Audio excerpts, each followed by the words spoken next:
स्वर्णिम युग क्या है? स्वर्णिम का तात्पर्य सर्वश्रेष्ठ परिस्थिति,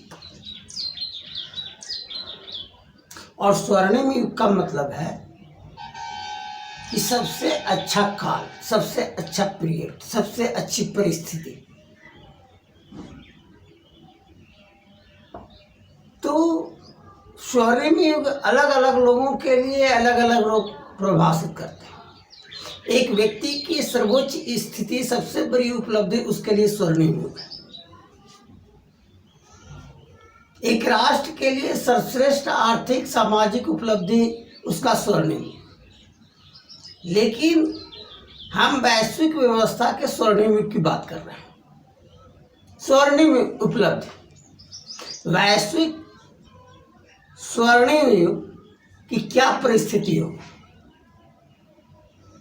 जब सर्वश्रेष्ठ उपलब्धि के लिए मानव समाज प्रयास करे, वैश्विक उपलब्धि के लिए मानव समाज प्रयास करे, और उस स्वर्णिम युग में जातिगत व्यवस्था, धार्मिक अंधवाद, राष्ट्रवाद तिरोहित होकर, नष्ट होकर करके विश्व कल्याण के बारे में जब मानव सोचने लगे, विश्व कल्याण के सर्वश्रेष्ठ संस्कार के लिए प्रयास करने लगे, उस समय इस धरती के लिए स्वर्णिम युग होगा।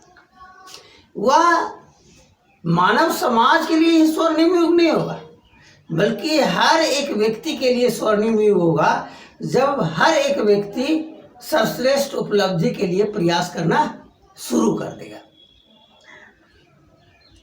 अभी तक विश्व में कभी स्वर्णिम युग नहीं है, क्योंकि विश्व की अवधारणा ही नहीं थी।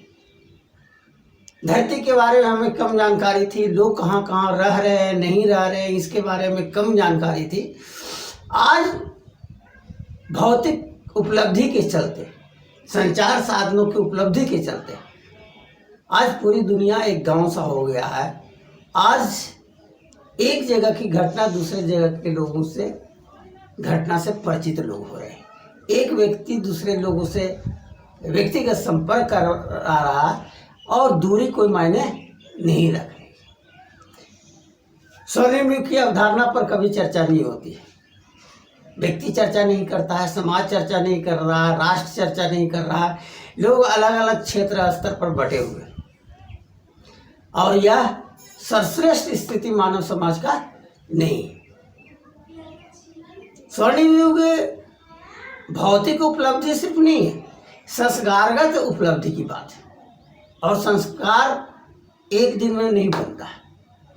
संस्कार प्रवाह है समाज के सम्मिलित चिंतन का। और स्वर्णिम युग केवल भौतिक उपलब्धि की बात नहीं करता है, मानसिक उपलब्धि की बात करता है। अगर हमारी मानसिक स्थिति उच्च स्थिति में रहेगा, तो अब हम भौतिक उपलब्धि भी सर्वोच्च स्थिति में प्राप्त करेंगे। अगर हमारी मानसिक स्थिति नीचे है, खंड खंड है, तो हमारी उपलब्धि, मानव समाज की भी उपलब्धि कमज़ोर होगी अपेक्षाकृत, भले हम उसका आकलन कर पाए या न कर पाए। अभी दुनिया संचार साधनों से एक हो चुकी है, जुड़े हुए हैं, लेकिन फिर भी मानव समाज खंड खंड है।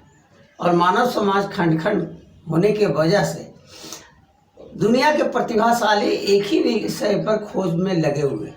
अलग अलग देशों में अलग अलग जाति और धर्म का रूप में बट कर करके भौतिक उपलब्धि के लिए प्रयास कर रहे हैं। लेकिन जब मानसिक स्थिति लोगों की बेहतर थी, अखंडता की अनुभूति लोग कर रहे थे, अंतर्विज्ञान के चिंतन पर लोग काम कर रहे थे, उस समय की भौतिक उपलब्धि आज की तुलना में किसी भी तरह का कम नहीं था। सिर्फ धातु की खोज हुई, सिर्फ तांबे की खोज हुई, और हमने विश्व की जो प्राचीन सभ्यताएं थी उसकी उपलब्धि आज के दिनों की तुलना में अपेक्षाकृत ज़्यादा बढ़ी थी।